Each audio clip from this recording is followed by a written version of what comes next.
the first Alien. Once that alien ate its way out and then kind of skittered along the table and then hissed in close up camera, that was it for me. I got up. Let's get right into this. Jump in. So, where did it begin for you, Joe? Where are you from? New York? I grew up from about 10 on in Ossining, which is about 30 miles north of the city, right up the Hudson. It's where Sing Sing is. Okay.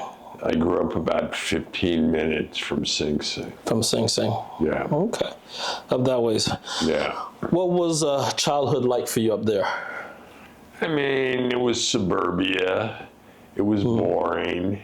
Boring? You know, it was all about cars as soon as we were old enough or had buddies who were old enough to have license. I mean, I couldn't wait to get out. Just endless driving around, drinking beer, unsuccessfully chasing girls. It was just classic suburban. Unsuccessfully chasing girls. Yes, Like that. So that was my high school years. Okay. So after high school, then you left? I'm assuming you escaped suburbia? Yeah, I kind of got out of suburbia. I mean, I knew I wanted to make movies from about 17 on. Okay. A couple of movies I saw, I would say The Graduate, chief among them. Okay. Just went, wow, what the fuck? I want to do that. That looked like fun. Citizen Kane and Bonnie and Clyde. Those three movies really changed what I wanted to do with my life. So, Bonnie and Clyde, Citizen Kane, and The Graduate. Yeah. Okay. And I'm not alone in this. I know a lot of people my age. The Graduate had a big impact. Yeah. For me, it was Kramer versus Kramer. Yeah. Okay. Yeah, I saw it when I was a kid, and there's something about that. And another film called Cornbread, Earl and Me, which most people seem to not know. Okay. I think Lawrence Fishburne was the star in that. Okay. And it just had this one particular scene where he went, I believe it was in Uptown or in the Bronx, and there was a slow motion taking place of this one kid running across a play, where you play basketball in one of those courts, and the cops mistaken identity and they shoot him, and it was shot in slow motion. And I was like, wow, that was cool how they did that. And so those were the two for me. Yeah, it's interesting. Yeah, an experience with a movie can just make you go, this is something I want to do too. Absolutely. It certainly changed the whole projection of your life, clearly. Yeah, definitely. So, so when you decided that, hey, I got the passion for this, what came next? Did you move down this way, study film? After college, I moved to New York, and my parents agreed to pay my rent for a year while I tried to write a script. Rent in those days was $175 a month. So it was a lot. It was reasonable back then. New York City. $175 a month in New York. Wow. Yeah, this was like in '73. Okay. So I was writing a script about the Donner Party. The Donner Party. Which is this wagon train that went west, and they were late, they got lost, they took the wrong way, and they ended up in the high Sierras and ended up eating their dead. And it was a big deal. Most of them died, a few survived. It's a survival story. I learned later some really good directors have tried to lick this story. And basically nobody's been able to. And I was just out of college, 22. And about halfway through the script, it was slowing down. And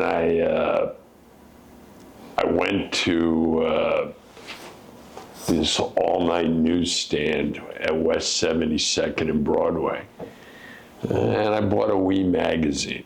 This was like 2 a.m, and I was so discouraged. Anyway, I was sort of skimming, and I saw this article about Deep Throat, the hardcore porn movie that was made for like $20,000 and made a lot of money. And I thought, my grandmother left me, I think, $8,000 when she died. So that was my money. And I thought, I'm halfway there. I can stop beating my head against the wall trying to write this really tricky script, and I can start making movies. So I was going to make a hardcore movie. I had a buddy who could raise like another $8,000, and we were going to make a hardcore porn movie. I wrote a script. I started meeting actors, and I met some NYU film guys who were making porns. Now, it turned out nobody got out of the porn business. Nobody. Literally nobody ever got out. And what saved me was the Supreme Court came down with a decision that said the local prosecutors could go after not just distributors, but the people that made the movies. Oh. And my buddy said, I'm out. I'm not taking the risk. He said, but I'll leave my money in, the $8,000. In case it makes money. No. He said, if you do a different kind of project, write a script like a drive-in movie, hard R movie.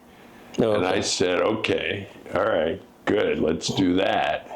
So I wrote another script, and we shot it. So your colleague put some money inside, and you decided to go this direction with this film. Right. And what was this film called? It came out as The Sister-in-Law. The Sister-in-Law. It was this little thriller, and it involved 2 brothers, and the older brother's ex-wife. What kind of made it sort of work, it's not that good, but what sort of made it work was John Savage, you know who that actor is? Yep. He was the lead. Okay. And he was good. John is a seriously good actor, so that elevated things. And we used up all the money. How much did it cost in total? Was it the full 20 or? I raised like $25,000. Okay, of which, most of it, I ended up borrowing some money, and we got it in the can for like $25,000. Okay, and my plan, it was edited, but still separate. Right. The sound and the film were still separate. It was 16 millimeter, 35? No, it was 35. 35 millimeter? Used a porn camera guy, because that's who I was going to hire, and I just stayed with him. And my plan was to bring it out to California and find a distributor and stay for 3 weeks until I could find it. And so I ended up staying 17 years, but went out there with the 2 sets, went to a phone booth. Was it at the airport or out near the hotel? They still had yellow pages, and I looked up film distributors. And the first one was Buena Vista. Called them up, said, look, I have this hard R feature. Would you guys be interested in looking at it? And the lady on the line said, wait, I don't know if you get it, sir. You've called Disney. That's our distribution arm, Buena Vista. We're not interested in hard R movies. So anyway, I started peddling the movie around LA, and I got very lucky that one of the drive-in companies, at the time there were drive-in companies. The biggest was American International. They made movies like Beach Blanket Bingo and others. They're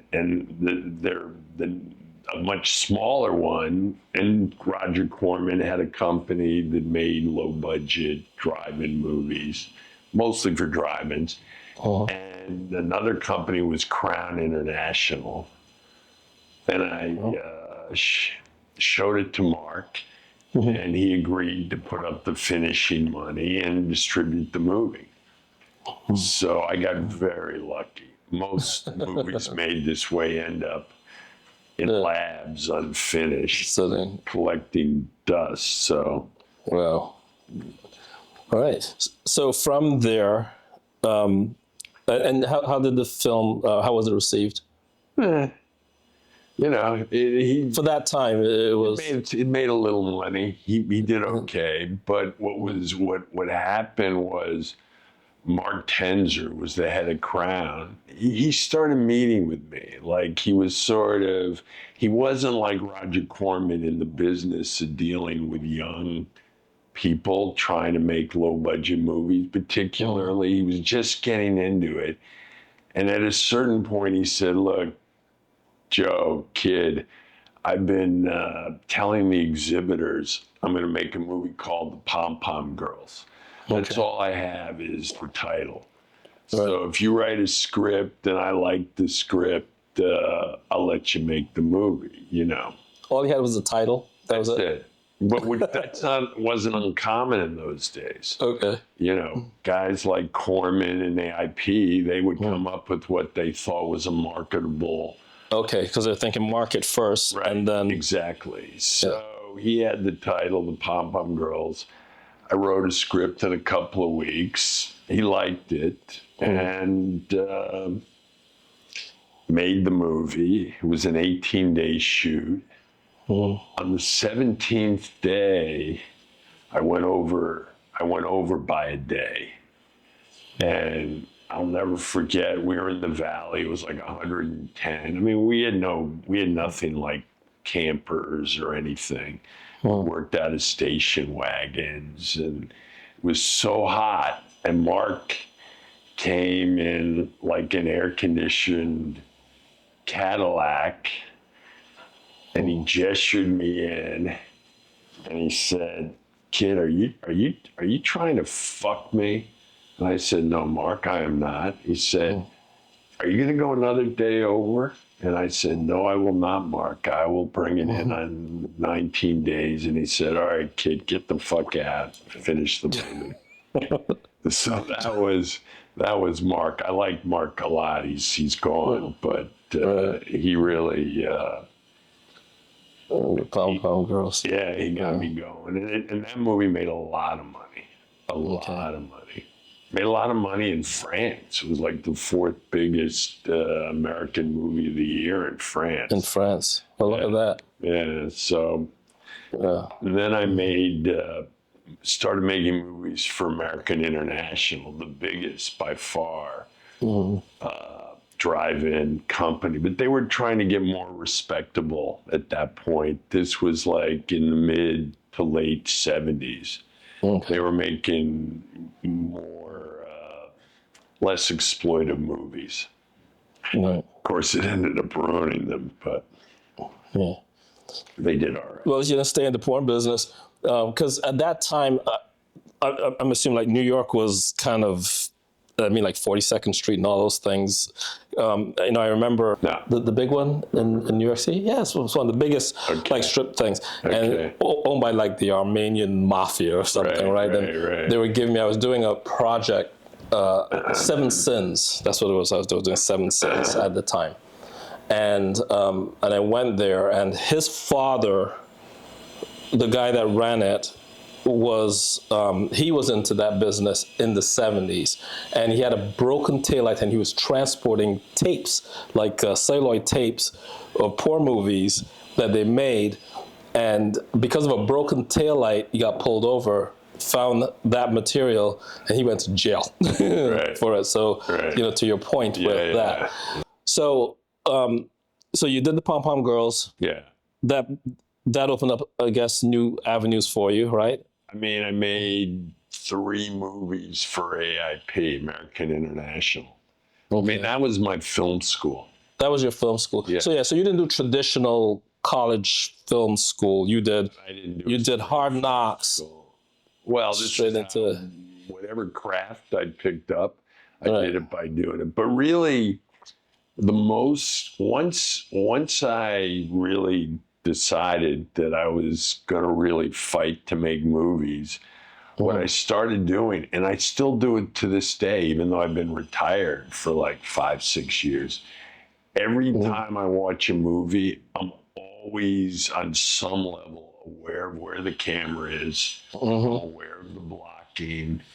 And most of the time it isn't that interesting, but you know, I'm aware of whether the camera's moving. and that's filmmaker's plight that doesn't leave, unfortunately, is it?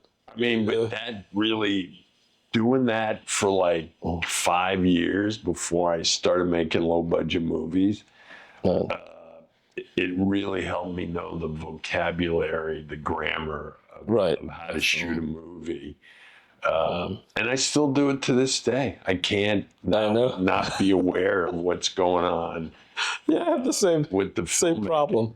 It's like everywhere you go, in your mind, you're like, do I put the camera here? Do I put it there? And if it was, as you're staging a scene, I was telling someone about that, and it's a very unconscious thing. So it's funny to hear that you do that as well. I don't do it in life most of the time. Occasionally, you know, I'll go, how would you shoot this? But no, it's just watching. Oh, just by watching movies. Okay. Watching movies, just seeing what they're doing. Okay.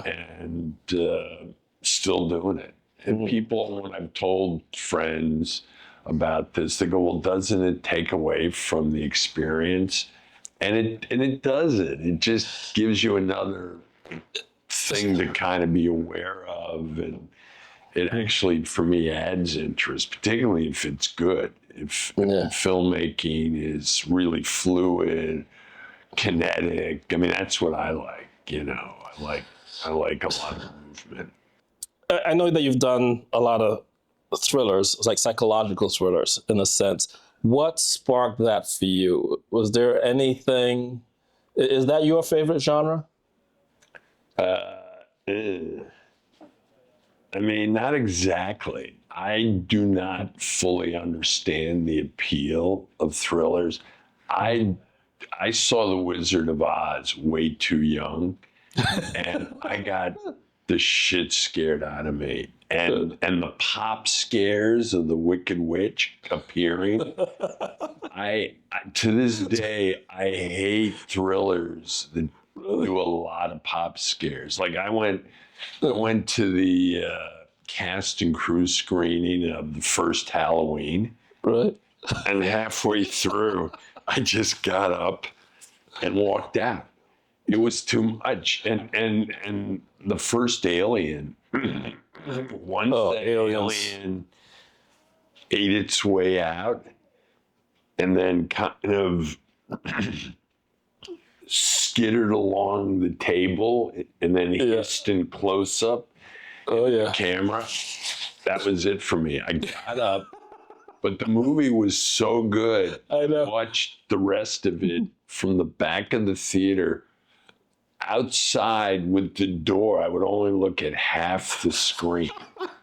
It was too intense for me. So it wasn't intense, but that's funny to hear that. Yeah, no. That's been your experience. So I don't get the appeal of people being afraid. Right. What I like about thrillers is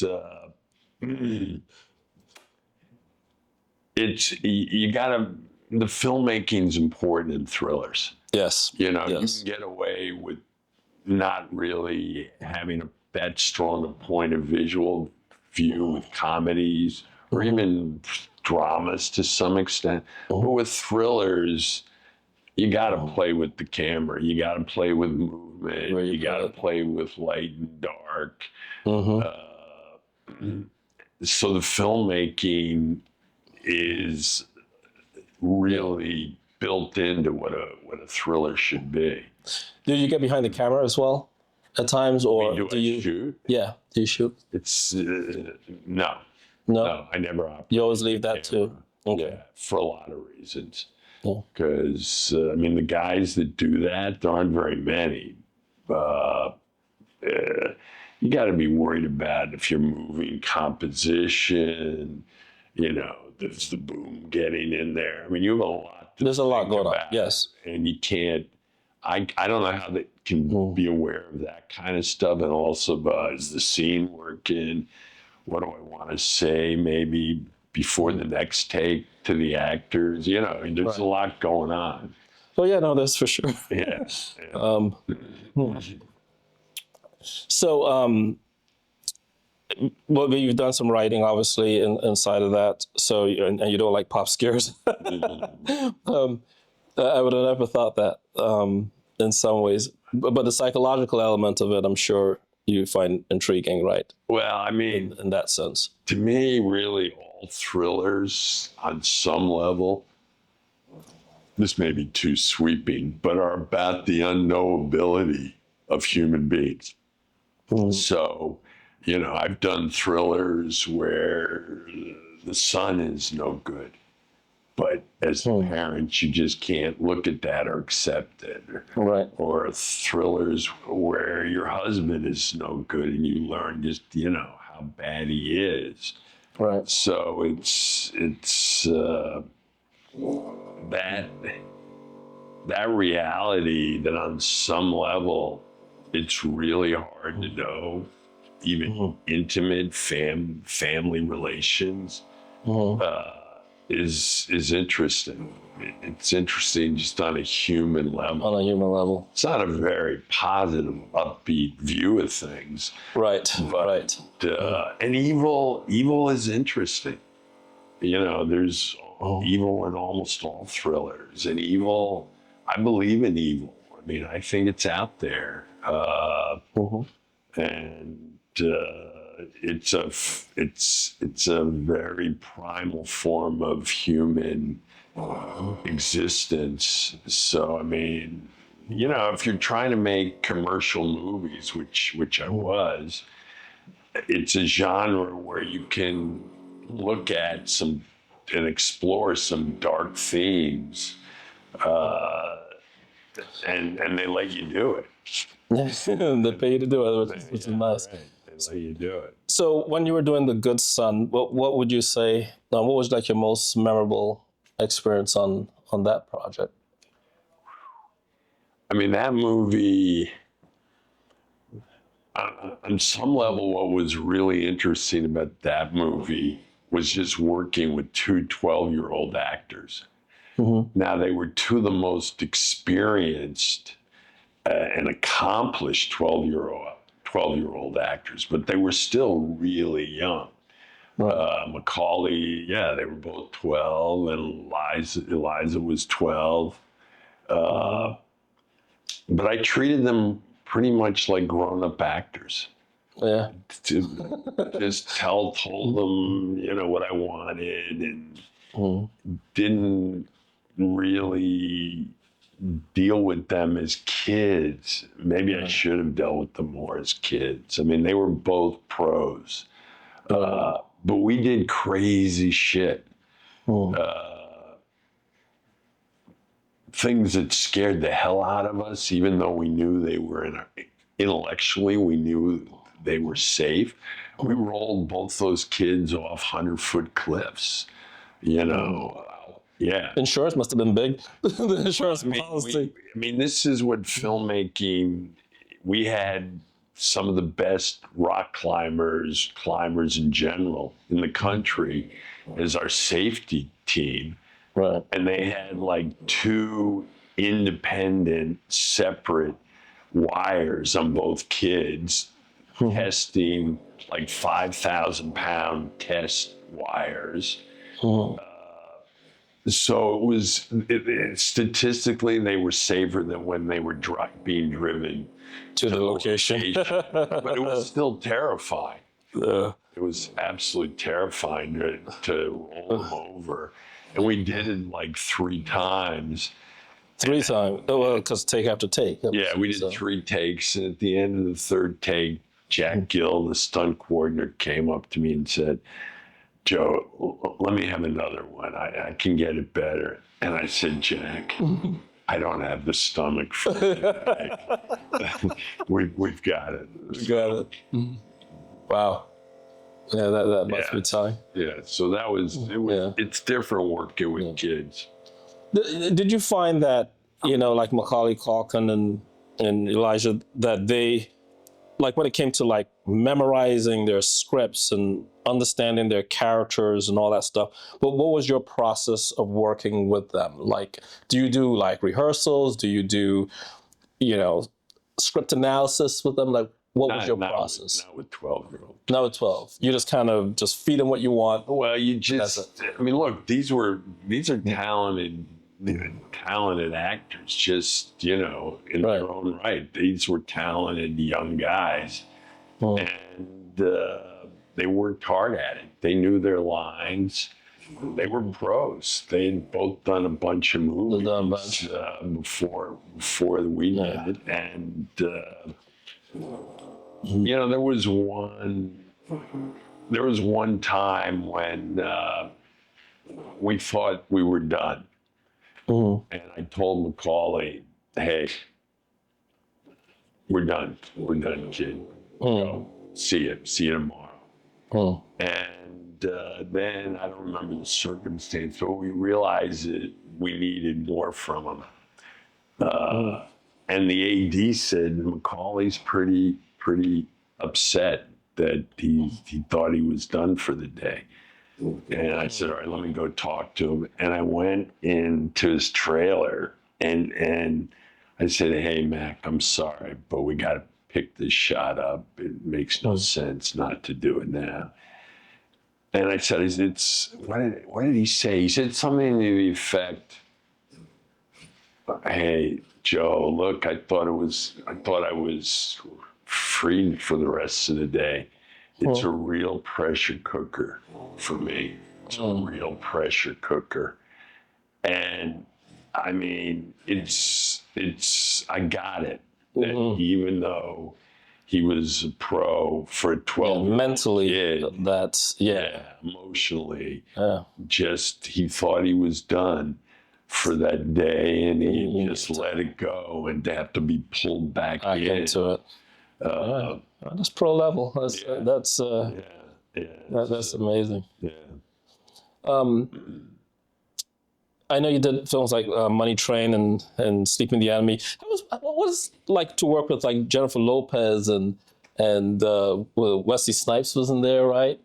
Money Train in New York City, dealing with New York City subway system. Was that done on set or was it done on location? How was that done? Both. We shot half the movie in New York City, and we used obviously the real subway for certain kinds of scenes and subway platforms. We had to shoot at night when there weren't a lot of people around. Okay. So night hours? Yeah, we would shoot all night. Then, shoot in Times Square, subway station and everything, all the labyrinth. I mean, just we were prepping the movie, and Jennifer, Woody, and Wesley, we went out with the undercover transit cops that they were playing. And we watched them, and we hid in little weird cubbyhole closets where they watch, set up decoys to try to catch pickpockets and muggers. So we spent hours with them, and then it's like 3:34 in the morning, and Wesley and Woody both had cars waiting for them to take them back to where they were staying. And I said to Jennifer, how you getting home? How you getting to where you're staying? How she was going to get to the Bronx, because I knew that's where she was staying. And she said she was going to take the subway. And I said, no, you're not taking the subway at 3:30 in the morning. We'll drive you in the crew van. So we drove her, and I can still see her jumping out and running down the driveway of the little house that her parents lived in, where she was staying during the filming. So Jennifer, at that time, couldn't have been sweeter, couldn't have been just working hard, because this was her first big studio movie. And one of the things I learned about her fast was, and this was true of Julia Roberts, who was also really young when I worked with her, neither one of them could do a false beat as actors. No matter what choice they made, you believe them. And that's unusual. I mean, I've worked with some really good actors, and I wouldn't necessarily say that about all of them. You know, they can make choices, and you kind of go, all right, I don't believe any of it, but let's we're gonna roll with it. Let's keep shooting. But Jennifer, even though she was very young, I would guess she was like 25. Couldn't do a false move. Just believed everything she did, which she's talented as an actor. How old was Julia when you worked with her? She around the same time? 23. 23? Yeah. Okay. Yeah. And she I don't remember how many films she had done prior to working with you. She had done like 3 or 4. I mean, on that movie, the head of Fox, we didn't have a lead actor. So what do you think of Julia Roberts? And I said, well, I saw Mystic Pizza. I liked her in it. But this is in like 89 or 90. I said, let me look at this movie she's in.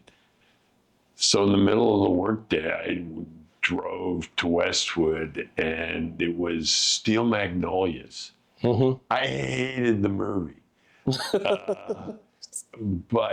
And the second Julia's character dies, I went, thank God, I'm done. I jumped up, left, and I called Joe Roth, who was running Fox, and I said, she's great. Let's make it with Julia. So yeah. Well, that became a very big movie, right? Yeah. Is that one of your most successful, you would say? I wouldn't say one of my most successful. I would say far and away the most successful thing I ever made. But yeah, I mean, Julia was magical. I mean, I had very talented. Never worked with an actor who popped so much on screen. Just that must be a dream for every director. Yeah, totally. Just star quality was so absolute, and it's a rare commodity. Makes your job easier, right?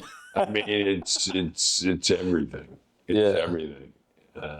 Well, I think Allman said the script and the actors, it's 80% of the game. Yeah. If you have I think Woody said it too. Oh, Woody Allen, I believe. Yeah. It would be his philosophy, I'm sure. The script is everything, and the actors are everything. Yeah. And your job as director is don't fuck it up if you have a good script and good actors. Yeah. So you give your talent a lot of leeway when it comes to that kind of stuff. Like if they just know what they're doing, you just kind of let them run with it. I mean, it's funny. When I was in my 20s, I mean, I was working with basically young, unknown actors. I did a lot more directing. And I didn't know exactly what I was doing particularly. So if a scene wasn't working, I would just come in with as much energy as I could bring to just the process. And look, there is nothing more frightening than directing a scene that is flat and dull. Yep. So, particularly when I was young, just jump up and just inject as much energy into the process to try to get some life going in the scene. But if you're working with actors, like Julianne Moore, Michael Keaton, or Joaquin. Well, Joaquin was a whole different thing. But, you respect their process if you're smart. Right. Because they know what they're doing. These are very accomplished, talented people who have their way of working. Yeah. And only an idiot would mess with people that work at that level. Well, what was the most, in your block of work, was there a point where you found that this was the most challenging part for me as a director working with actors? Do you have one particular experience that sticks out like that? I mean, Woody and Wesley were challenging. Fuck it. I mean, they were just not behaving professionally. Okay. They were close friends. They had a lot of clout. They were both, they were the movie. And they were just keep the crew and me waiting for, hours. Not an hour and a half, which I never encountered. This is a long time for movies. Yeah, I mean, it's not that unusual. There's some top actors, I'm not going to mention names, who are kind of well known for keeping crews waiting. How do you handle that kind of thing? Basically what I said to the producers, once they're on the set, nobody can, I got to deal with them. But I'm just not going to play, nanny getting them to the set. You guys you take Woody, you take Wesley, and you do your damnedest to get them on the set with the least amount of waiting time. Right. Anyway. Yeah. Well, you always gotta have a little bit of that. It was challenging. It was challenging. That was challenging. Yeah. Yeah. Do you ever feel like you ever had to compromise when it comes between, financials and creativity in that sense? How much sacrifice have you ever had to do with like your creative vision in doing something against, the financials in terms of, hey, you can't afford to do this, or, this is going to cost too much, or we can't cast this person, or what have you. Have you had to compromise a lot in that respect? I mean, look, I came out of very low budget movie making. My first movie ended up costing $100,000. Second movie cost $110,000. Third movie cost $300,000. I mean, so I came out of a world where it was just built in. You had to move fast. Film costs were a big part of the budget, so you couldn't just shoot indiscriminately. You could only print so much. It was good discipline. Obviously, when you start making studio movies, you have a lot more money, but there's always financial pressure on every movie. Doesn't matter if it's 100,000 or 100 million. Does that keep you up at night during your shooting, like in a sense? Everything keeps you up at night. You've got to. But it just, because I came out of such low budget movie making, flexibility was kind of built into the way I thought. You know, I mean, I just never was in a position to be David Fincher and do 40 takes or just, you know, I mean, I'd love to have worked at that level, but it just, even when I was doing studio movies, there was limits to what the budgets were. Yeah. Well, speaking like of David Fincher, one of the things I know that he talks about is like, man, I'm always having to prove myself. I know before he even formed his production company, you know, he was talking about that. Do you feel that in your career that you're like in that kind of thing? Do you ever feel like you have to prove something? I mean, you know, movie making is a high risk, very expensive process. Yeah. And so you're always on the line. And actors, particularly major actors, they're thoroughbreds. So, you know, you don't want to show much, you don't want to show a lot of fear or uncertainty around top of the line actors, because that's just, it's not conducive to them working well if they feel the director isn't really on top of what's going on. But did I personally feel many times insecure? Did I often on the set go to myself, what the fuck am I doing next? Yeah, damn right. And it's, you know, Coppola compared making a movie, directing a movie, to running in front of a freight train. You know, you've got to keep... Good analogy, yes. You got to keep moving, and you got to keep the whole mechanism working. And making decisions on the fly is a part of it. And, you know, you hope you make more good decisions than bad decisions. Do you feel that? I think when we first met around with Judith Weston, when we were looking at her stuff, and you know, and then I think you had made The Forgotten. But we were talking. I think just before you had made The Forgotten, I think you had just finished doing Return to Paradise. I believe it was, right. That came before. Well, I worked with Judith a lot. I don't remember. No, it was 9/11, I think, around the time when we met. I want to say it was 9/11 because I think the very next day she was flying out and 9/11 happened. Oh, right. I believe. Oh, yeah. Well, then, no. It was before The Forgotten, though. Yeah, definitely. It was after Return to Paradise. Return to Paradise. But I think you and I were talking at lunch, and you didn't seem as though you were extremely thrilled about the results with Return to Paradise. You didn't really kind of go into it. You know, what was your dissatisfaction with that film? Let me just say, I don't know what I said at the time or what. It was a long time ago. Right. But I'm a fan of that movie. Because I watched it too, and I was like, I don't see anything wrong with it. That might be my favorite movie of what I've done. Yeah. I mean, it was I had just done a class with Judith Weston. Okay. And Judith was really, she affected the way I worked a lot.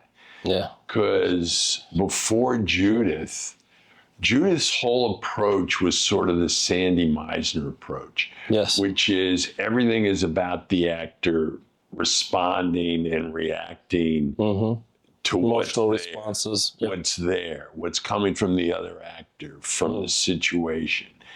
And she was really against result direction. Yes, result-oriented direction. Right. Fixation on results. Yes. Was it absence of processes of fixation on results? That was her thing, yeah. Well, she did not want you saying, give me more, give me less. Right. I've heard Scorsese talk about this, and he'll say to actors, give me less, give me more. And there's no one better than Scorsese as far as I'm concerned. So result direction is a legitimate way of working. And I had worked and I had also worked before Judith, knowing what I wanted it to sound like, and which was completely against what Judith taught. Anyway, so when I did Return to Paradise, I was working with young actors, Vince Vaughn, Anne Hesh, Joaquin Phoenix. They were all in their late 20s at that point. And I refused. Vince would ask me, do you want me angrier? And I was so ridiculous, I would refuse to answer direct questions like that. Because I vowed that I would give no result direction. the entire movie. And I didn't, essentially. And I think Vince is great in the movie. I think they're all really, really good. So it worked, but boy, when I at a certain point I went, what the fuck? Just tell them what you want. When you want. Particularly if they ask. Yeah.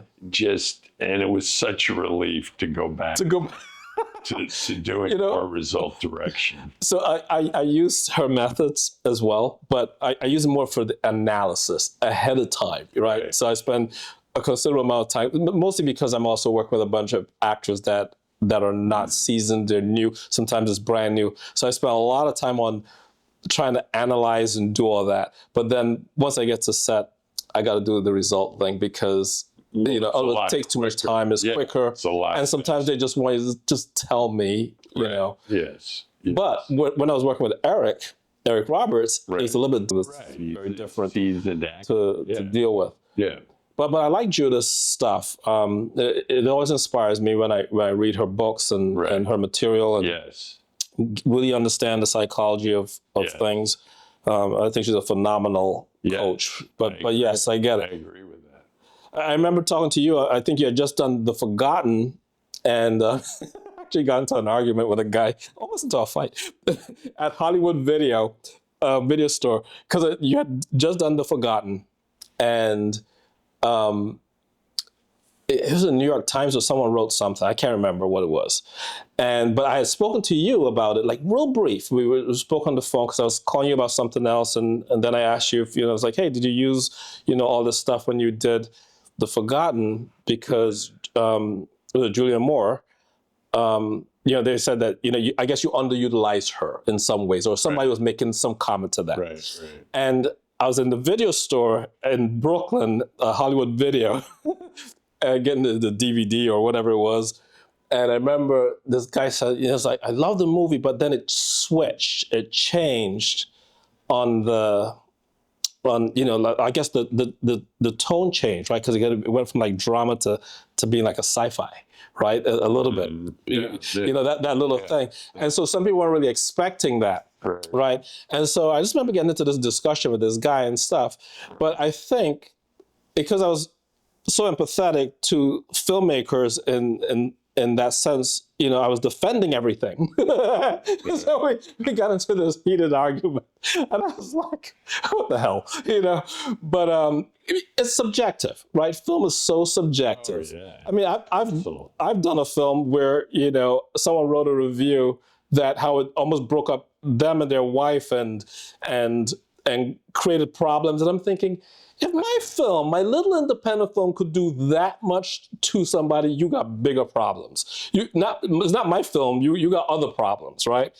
And because I can't understand how that would be. Yeah. I mean, look, when I was really movie crazy, and I'd see movies more than once, I could have completely different reactions to the same movie. The movie hasn't changed. What do you think a movie theater will be like in 5 years, given the state of where it is today? I mean, I can't tell you how much I love movies, when I was early in my 20s, into my 30s. I mean, there was, at one point in college, I would go to a movie every day, every night, and it was always a double feature. So for like a year and a half, 2 years, I watched 14 movies a week. Always in those days in a theater. I mean, I would, if I didn't go into a movie theater, it was almost like I was jonesing a little bit. I used to do the same thing. Okay. I used to skip college and go to the movie theater, Right. get my work from my friends, but yeah. Yeah. So now I don't go to the movies at all. You know, I see them at home. In some ways, I prefer really good series, TV series. It's all changed. You know, I'm watching this show on HBO called The Franchise. It's a total broad comedy about the making of a giant Marvel type ridiculous effects movie. And in the last episode, they're talking about Scorsese saying that these kind of movies are killing cinema.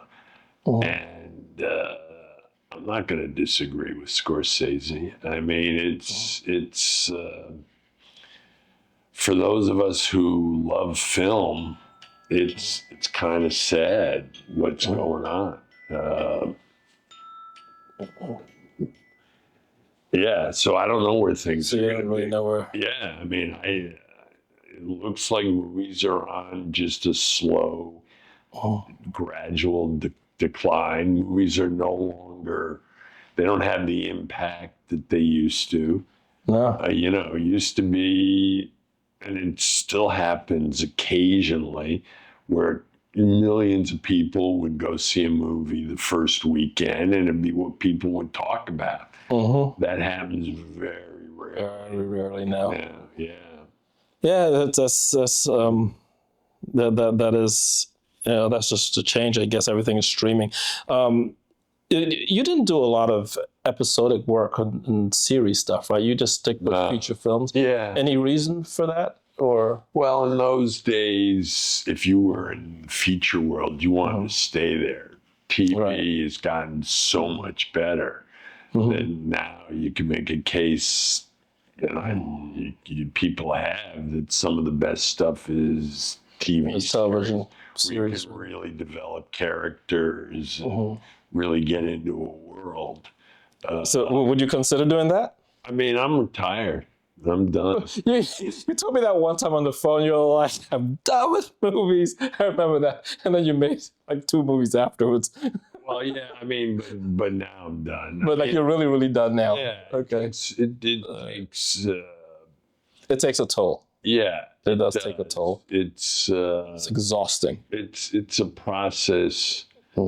It's a young person's game. That doesn't mean older people can't play it, but energy is a big deal on a movie set. Hey, Clint Eastwood's still making stuff. It's incredible. 90, I think he is, or something. He's 95. It's amazing. And he's still making movies, and I'm like, boy. Yeah, no, it's impressive. Yeah. I mean, but Clint, based on what I've read and heard from people who've worked with him, his way of working is so efficient and so little wasted time, money, or 3 energy. takes and move on. Right. Yeah. It's just very few takes. I mean, look, it's one of the things that's interesting about the process of making movies is people do it completely different ways. Yeah, everyone does. Yeah. I mean, you get guys like Lumet.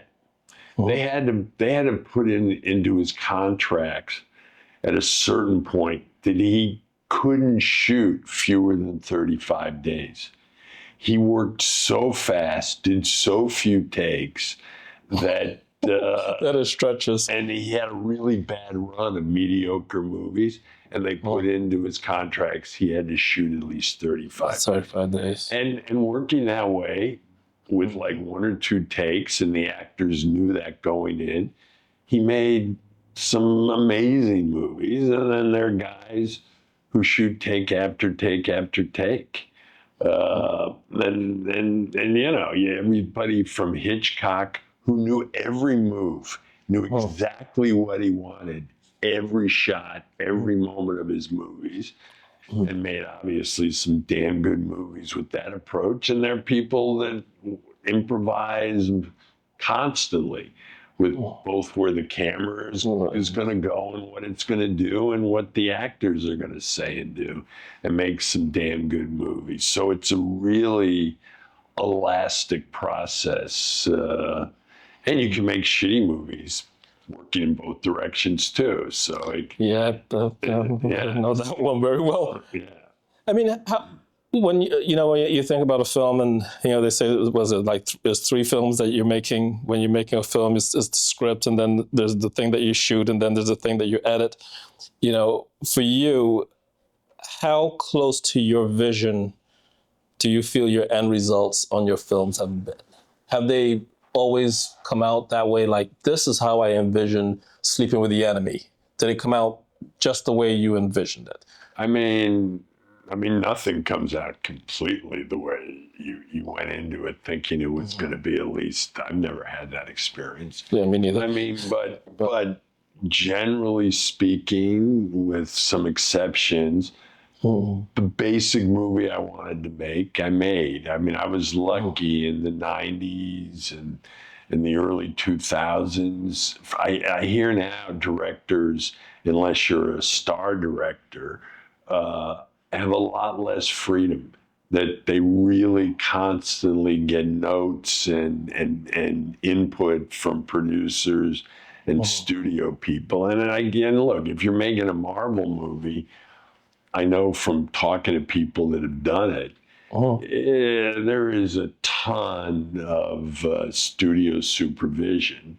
Yeah, I remember that with was it Tim, whatever, he did the Fantastic Four thing, and I think there was a lot of, it was like he made the movie, but he was just there to just follow whatever direction. I mean, most of the movies I made, that was not the case. They let you make the movie, and look, a lot of what happened and still happens is based on test screenings.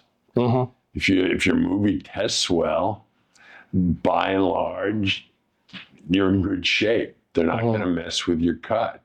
If your movie doesn't test well, you got problems. Do you ever have like a director's cut on any of your movies that would like, the studio had one and you had your director's cut? The last movie I made was completely re-edited. It's a whole different movie. Penthouse North? No. It's called The Ottoman Lieutenant. The Ottoman Lieutenant. I detest the movie that came out. Hate the movie that came out. I was just lied to during the process. They told me they were going to make a movie that was going to reflect the reality of what happened to the Armenians. And it was going to be a movie that was going to, the idea they had, or they claimed to have, was to help heal the wounds between the two communities. All of that, they just recut the movie without telling me, and it's dull Turkish propaganda. I hate the movie, and it's the only time that has happened to me. But it's enraging beyond all belief, because for better or for worse, for a year and a half, you put everything you can into a movie, and to have it completely recut so it's a different movie is, there are people I would cheerfully murder. Cheerfully. But I'm lucky. That's only happened to me once. But it was enough. Once is enough. Would you say that's the most disappointing thing in your career? Nothing even close. Every other movie basically was the movie I set out to make, and I was dealing with people who would no more cut a movie secretly behind your back. They just, that's not, first of all, it's contractually against the DGA rules. You're not allowed to recut a movie secretly. So These were. But you get final cut though, right? You're a final cut director. No, I never was a final cut director. Even with all that success. No, I mean you have to be a star director, which I never was close to get final cut. I got movies that were virtually exactly as I cut them because they tested well, but that's a different thing. Let me ask you this, because this is interesting to me. You said, you got to be a star director. Yeah. You don't consider yourself a star director because you're so humble, or No, because to me the rest of the world does. Well, I don't know about that, but the fact is, to me, the people that have final cut are so few. You've heard of virtually every one of them. They are the directors like Scorsese, Spielberg, Fincher, anyone who has final cut, their name, their work, and they have a presence where the fact their name is on a movie helps sell. That helps sell the movie, right? And that's very. But is that directors like that? But sometimes I wonder, is that because of marketing and good PR? Because those directors get. Well, I mean, outside of Scorsese and Spielberg, right? Because, I know they kind of have a history, and Lucas, you know what I mean, in terms of that. Yeah. But look at your success, you know what I mean? The hundreds of millions of dollars your films have made, right? So. Yeah, but it's a whole different thing. You can't, these directors, people like, Paul Thomas Anderson. These are the people independent that final and cut. done really well to the studio. But working directors, Soderbergh. we never had final cut. It's just look, that's the dream. You want final cut, you dream of final cut, but most directors never get close to final cut. It's the last thing studios give up. Right. They want the final word on what finally is the exact final thing they send out into the world. What do you say about in terms of like representation and work and you were with a big agency, right? And what's that relationship like working with like agents and so forth? Look, it's the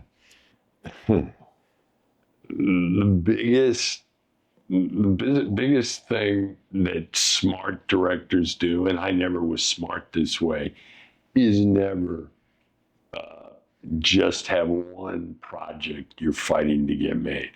And the reason for me, and I'm sure other directors who have gaps in their resume, it's you fall in love with a project, and that's all you want to get made. Right. That's the only thing you're willing to work on. You won't even consider other projects, and you only do it if you have a real chance of getting it made. But the movies that you most want to make, at least in my experience, are the movies that are the hardest to get made. They're complicated. That's why you want to make them. Yeah, they're complicated. They have ideas behind them. They're not just straight ahead thrillers. They're not, there are some movies the studios are just desperate to make. You can't stop those movies from getting made. But the movies that I think a lot of directors most want to get made are just brutal fights to get made. And often you'll spend 2 years and ultimately it doesn't get made. Did you have in your career, did you like self-mentor, or did you have someone that sort of like you leaned on for advice in some ways to get you to where your highest peak in your career was? I mean, it's I wouldn't say I ever had a mentor because I learned by doing. I was in my You made your own lucky. mistakes, and I mean, yeah, I made low budget movies where they hired you because you either wrote or co-wrote the script, and you were really, really cheap. you're affordable. I never really watched any other director's work. I've never. I know you that to be common among I think Scorsese or somebody. No, someone was saying the same thing. Well, if you start right off the bat doing low budget movies, you don't work for people. So you learn sort of by doing, and so no, I would say I've never had a mentor. You get advice from agents, but agents, I mean, agents are all about they're about money. They're about money, so they want you to work. So it's rare for an agent to discourage a client, at least in my experience, from taking a gig. But you would say that having a good agent, and I would like representation, or at least I think I would like representation because I feel like maybe I'll have more access to better resources, you know what I mean, in terms of budgets and so forth. Is that a myth? No, I mean, I never found that I got that much help out of agents. Okay. They're good at negotiating, or you hope they're good, but no, I mean, they never put me in touch with money really, or. So just your producers, like whoever producers you were working with were typically the ones that... I mean, generally speaking, if the studio sends you a script, okay, the money's there if you can meet certain requirements, and almost all the requirements are about getting an actor or a couple of actors that they're willing to make the movie with. Right. So really, as much as anything, particularly in the days when I was doing studio movies, the actors decide which movies get made. The actors decide. The actors, yeah. Because unless you get a level of actor the studio will make the movie with, you don't get your movie made. Yeah. Well, that's it's all. Now, I don't know if that's changed or not. Certainly on franchise movies, I would think the franchise itself is more important. But they have usually big actors in them as well. So I don't know. So let's just say that you were doing this all over again, right? You were doing this all over again. You're young, you're your 20s, and you're entering this market, having the knowledge that you have today. How would you go about it? I know a little bit about how to fight your way in the business in the 70s. Okay? I don't know much about what it's like in today's world. The only thing I can assume, it's all about one way or another. You've got to make stuff, whether it's a short, you need something to show, or probably the most direct way in, other than that, is if you can write. Okay, because the business is always desperate for quality scripts. So, yes, but that's a big if. Being able to write a really good script, there aren't too many people who can do that. But one way or the other, you got to make something. You got to make something for sure. To show, so you have something to show. But do you feel like you have a legacy with the body of work that you have done? Do you feel like, hey, I feel satisfied with what I have? No, not even close? I mean, it's not even an issue with that. I mean, look, I wish making movies was the adventure of my life. Okay.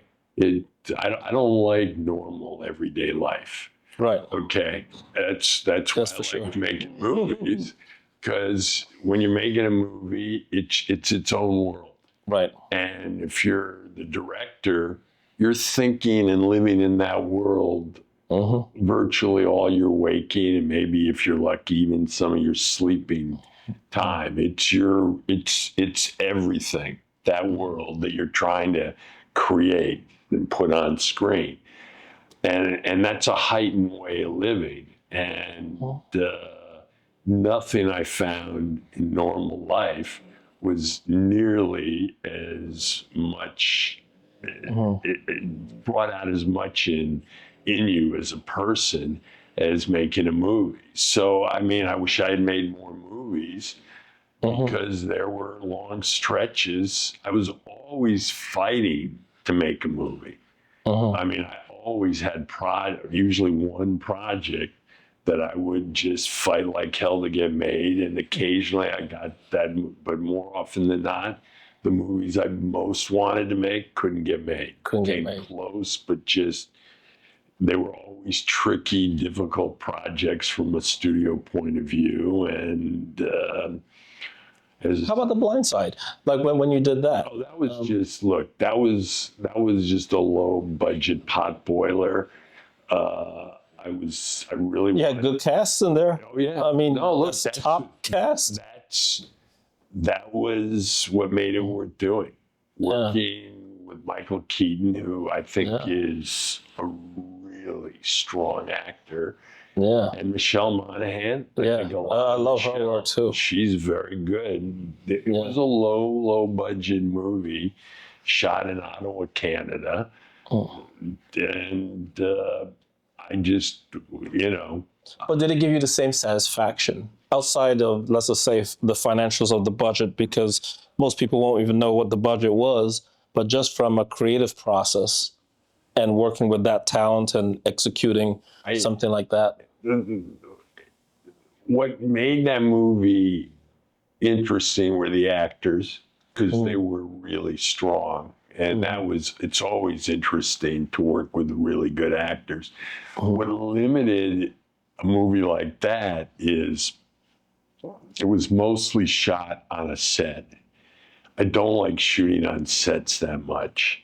It was all, an indoor set. I much prefer shooting outside. On location. Yeah, yeah.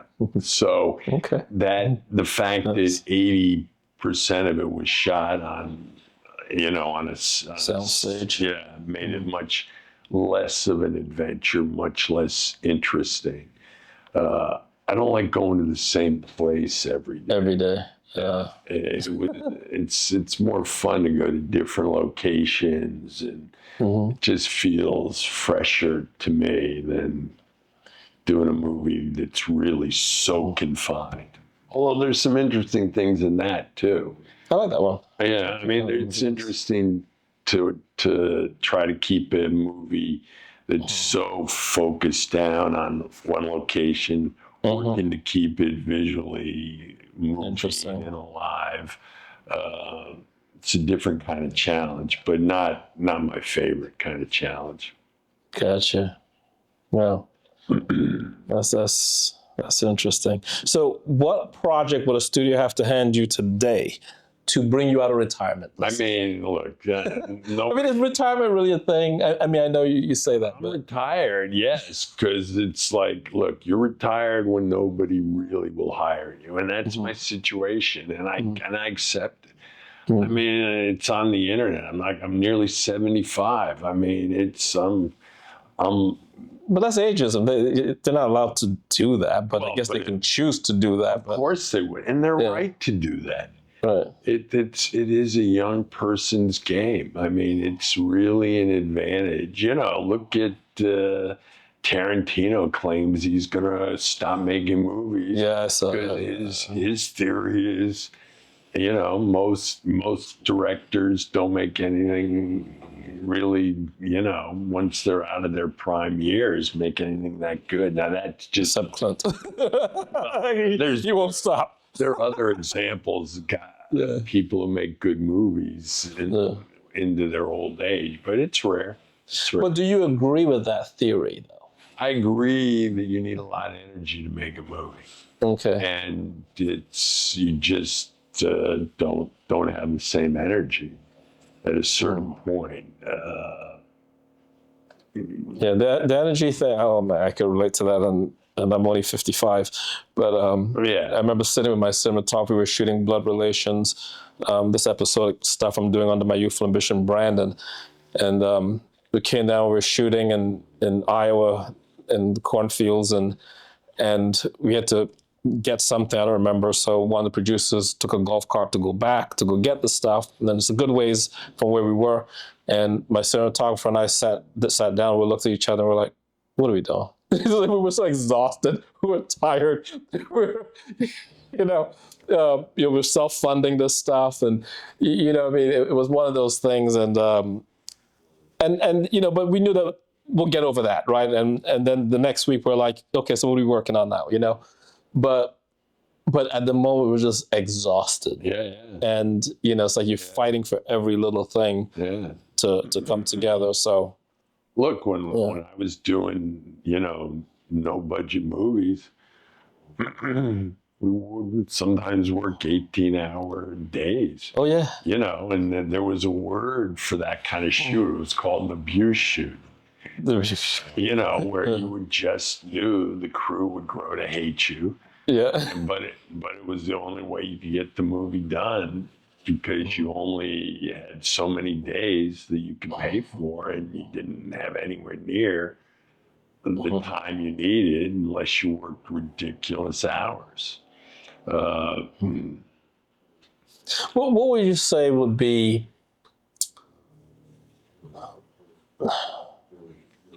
what is something about this industry that you wish everyone knew, but that we don't know? I mean, it's a tough business. It's a tough business. I don't think my buddy Wesley Strick is a screenwriter, and he directed a couple of movies, but he's a screenwriter. He did Wolf with Mike Nichols. He did Scorsese's movie about Robert De Niro playing the con coming back to ruin Nick Nolte's life, Cape Fear. Cape Fear. Okay. So he's worked with some of the best directors. He's done very, very well. And somebody asked Wesley how he saw his career. And he said, a lot of people think that I've had a successful career. I see my career as a succession of kicks to the teeth. And I think everyone I know, including a lot of people that have done a lot of work in different ways, we all get that. It's look, I'm not complaining. It's as some old guy, he's probably about 45 when I was first, and he said this business is, what did he say? A hard way to make an easy living. That's right. Yeah, you told me that actually many years ago. Yeah. I forgot that. You actually are the one that told me that many years ago. Well, it was a hard way to make easy living. Well, it stuck in my head for a bit. Well, it stuck in my head too for 50 years. I mean, it's... look, I would never encourage anyone to go in, partly just because, what do they say? Many are called and few are chosen. It's hard to break in. It's hard to stay in. Well, not for the faint of heart, for certain. It's a good way to put it. Not for the faint of heart. That is. But we'll get up and we'll do it. Yeah. Because we like to create new realities. Yeah, so. There you go. So we all need psychological help. Yeah, that too. Right? That's for sure. That too. Wow. For sure. It's a hard way to make an easy living. Yeah. But even though, for me, I feel like it's a hard way and it's a hard living. especially as a freelance filmmaker, it's to me it's extremely challenging in that respect. But I would never discourage someone from ever doing it still, nevertheless, because you would always probably have that regret, of not, and I mean, I haven't made a gazillion films. I think I've made like 7 films or something like that. And, and they're all very independent films, but yeah, I still feel like, there's got to be that one more that you're going to do. And there's a dozen stories that you still want to tell, right? All right, look, what story would you like to still tell if you had to do it in an imaginary world? I know you're retired, but this one film that I would have loved to make. There was a movie that I probably lost 4 years trying to get made. It was written by Nora Ephron and Alice Arlen, and they had written Silkwood. Yeah. A really good movie, really good Mike Nichols movie. And this was the script they wrote after Silkwood. This was obviously before Nora was a director. It was called Higgins and Beach. It's based on real people. It's about Maggie Higgins, who was one of the few and better known female war correspondents. And it's about her covering the Korean War. And she started a relationship with Kais Beach, who wrote for the Herald Tribune and was considered maybe the best war correspondent of his generation. And they had a passionate affair while covering the Korean War. And it's a movie twice I came close to getting made in the studio system.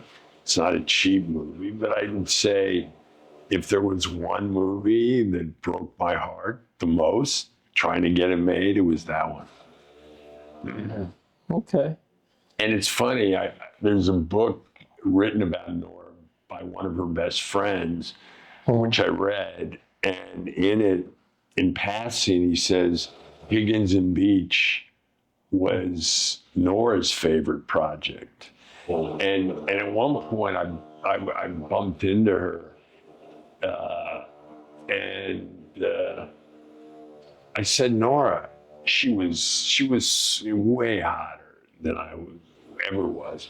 Nora, why don't you make it? And she said, Joe, it's there were battle scenes. And it's working on a scale that I just not comfortable with.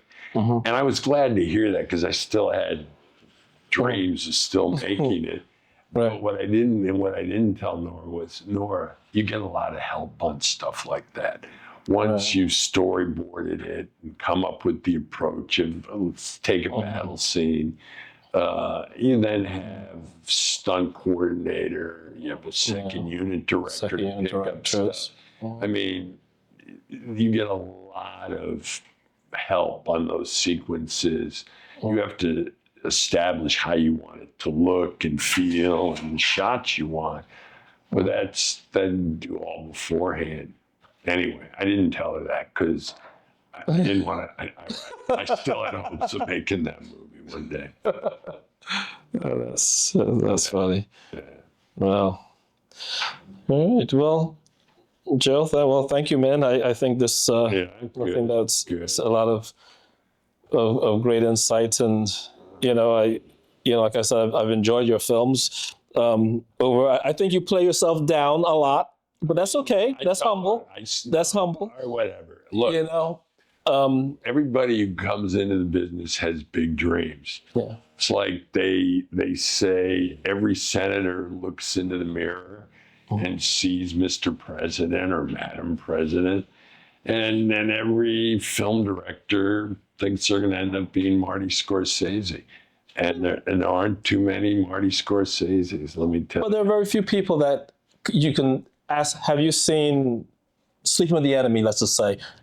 90% of them will be yes. Certain age. You know what I mean? Age. Of a certain age. Yeah. And those were in the days when a lot of people would see a movie the first weekend. The first when it comes out. And it was a big deal. It's not a Yeah, big but deal. that's legacy. That's still legacy. Well, You know, The Good Son, Stephen the Enemy, all those films. yeah, look, You know, you make your movies, and Mhm. you know, I was glad for the experience. That's what you take. That's what you take from the The experience. experience is what you get out of the business.